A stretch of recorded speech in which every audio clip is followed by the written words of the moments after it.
filosofia, certo? E vamos falar sobre Platão e o mito da caverna. Então, Platão, ele foi um dos filósofos gregos mais conhecidos na atualidade, certo? Ele foi nascido em Atenas, por volta de 428 a.C. E foi um filósofo que vem de uma família nobre, que possibilitou que durante a vida se dedicasse às mais diversas áreas de conhecimento e aos esportes. Platão ele foi discípulo de Sócrates, então com quem ele aprendeu sobre as virtudes e conhecimento humano. Após a morte de Sócrates, Platão, ele eternizou os conhecimentos de seu tutor em escritos, nos quais utilizou o método filosófico do diálogo. Então vamos falar sobre o diálogo de Platão. O diálogo de Platão, ele tem Sócrates como personagem principal e tratam de diversos temas como política, arte, medicina, sabedoria, o esporte, e a religião.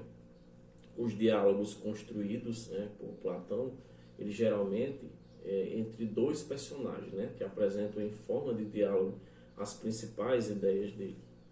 As suas obras, Platão é um filósofo com mais quantidade de obras preservadas. Cerca de 30 delas são de conhecimento da sociedade. A maior parte da obra do filósofo é construída na forma do diálogo. E a mais importante e conhecida delas são os 10 volumes de A República, certo? A República, Platão mostra a busca da administração harmônica de uma cidade, sem que ela se torne caótica. Os personagens desse diálogo são Sócrates, os dois irmãos de Platão, Glauco e Adimanto, e Nicerato, Polemarco, Lísias, Céfalo e Trasímaco, o nome dele. Trasímaco, ele afirma que o uso das forças é um direito e a justiça é garantida aos mais fortes, Aí Sócrates, ele define o ato de governar como uma ação que é feita aos governantes. Ação na qual a justiça deve ser superior à injustiça. Sócrates, ele define que onde há justiça, há felicidade. Os diálogos seguintes, que eu vou falar, eles definem os princípios da justiça. O primeiro deles seria a solidariedade social, ou a forma como as pessoas contribuem para o bem-estar coletivo. E o segundo princípio é o desprendimento e a forma pela qual os indivíduos estão realmente interessados em colaborar para o bem comum. Esse princípio que eu falei, ele implica no surgimento de 3 classes: os guardiões, os filósofos e os reis. E eles são responsáveis pela felicidade do Estado, que são também os militares, os produtores e os artesãos. Nos livros seguintes, Platão ele apresenta o mito da caverna, que faz uma analogia e busca do conhecimento à decadência da cidade causada pela concentração do poder oligárquico e surgimento da tirania. Por fim, Platão ele sugere a substituição da poesia pela filosofia como forma de garantir a busca pelo conhecimento e também pelo aprendizado. O método filosófico desenvolvido por Platão é chamado racionalista, porque os racionalistas, os raciocínios e os discursos, eles são produzidos a partir da lógica e do uso das proposições, com a finalidade de se chegar a conclusões também racionais. Beleza? Vamos falar um pouco sobre o mito da caverna, certo? A alegoria da caverna, também como era chamada, é um texto escrito por Platão com o uso do método dialético e se encontra na obra A República, a qual eu falei. O texto contém uma série de ideias desenvolvidas por Platão ao longo da vida dele, Dentre elas está a divisão entre o mundo sensível e o mundo inteligível. As ideias que foram inspiradas nas teorias de Sócrates está dentro dessa escrita dele. Então, no mito da caverna, o mundo sensível é aquele que os sentidos é que determinam a experimentação das coisas e o entendimento dos fatos enquanto mundo inteligível, que é aquele que a razão é que determina o entendimento das coisas. Certo? A alegoria ou o mito da caverna apresenta, portanto, as bases para explicar o conhecimento do senso comum em oposição ao conhecimento do senso crítico. Certo?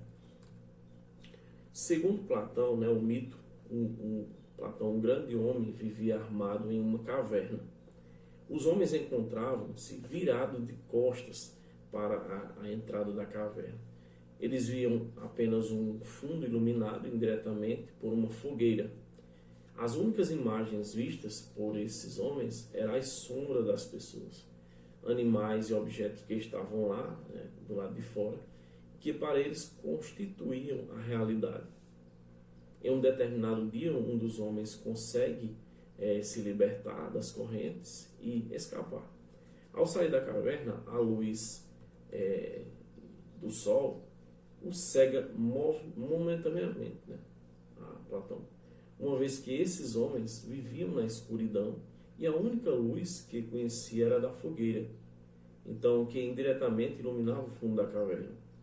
O homem não conhecia nada além das sombras, que apreciam no fundo da caverna. Tantas novidades o assustaram e o homem desejou voltar imediatamente para a caverna, e o local, que era o local em que se sentia confortável, familiarizado e protegido. O homem, no entanto, ele venceu o medo e ficou por algum tempo observando as luzes, as formas, as cores, e os movimentos que nunca tinha visto e que não conhecia e não sabia que era para que serviam. Então, ao voltar para a caverna, esse homem ele dividiu com os que ali estavam, os conhecimentos e novidades que teve contato no momento que passou fora da caverna, mas foi ridicularizado pelos companheiros que ainda estavam presos lá, pois eles se enxergavam as sombras e acreditavam que estava ali refletindo a única verdade possível.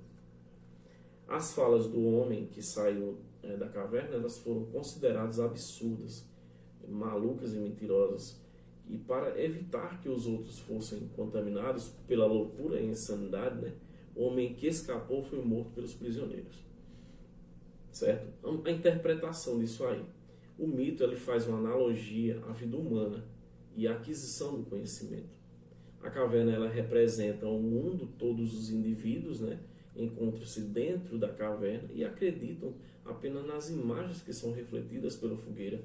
Então as crenças, as culturas, as opiniões do senso comum, elas são consideradas verdades, as únicas verdades, assim, como as sombras da caverna. O indivíduo que se liberta de correntes, ele liberta-se também do senso comum, das ideias propagadas por outros e tidas como verdadeiras, gente?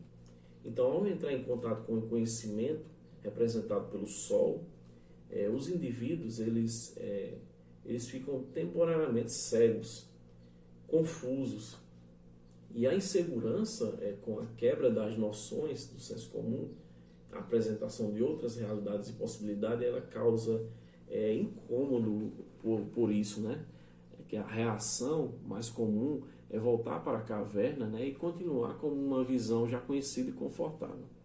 Então o conhecimento ele pode ser chocante, gente. Ele pode ser incômodo, ele pode ser confuso para aqueles que nunca haviam entrado em contato com outras formas de ver o mundo.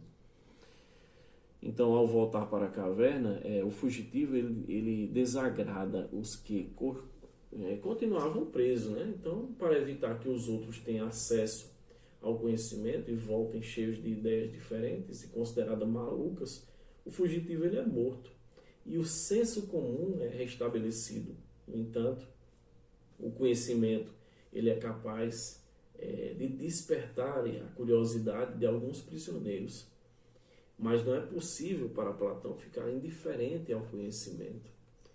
A morte do fugitivo é uma analogia à morte de Sócrates, que ele foi morto pelos atenienses por conta de seus pensamentos filosóficos, que como é que se diz? Desestabilizaram as ideias do senso comum. O homem no mito ele sai do mundo sensível e vai para um mundo inteligível. E atualmente o mito ele ainda representa muitas sociedades e indivíduos que preferem seguir o senso comum e as ideias já pré-estabelecidas a pensar, formular suas próprias opiniões, né, e questionar suas crenças. É mais cômodo e seguro manter-se, né, e seguir as ideias que já são estabelecidas como de costume. Beleza?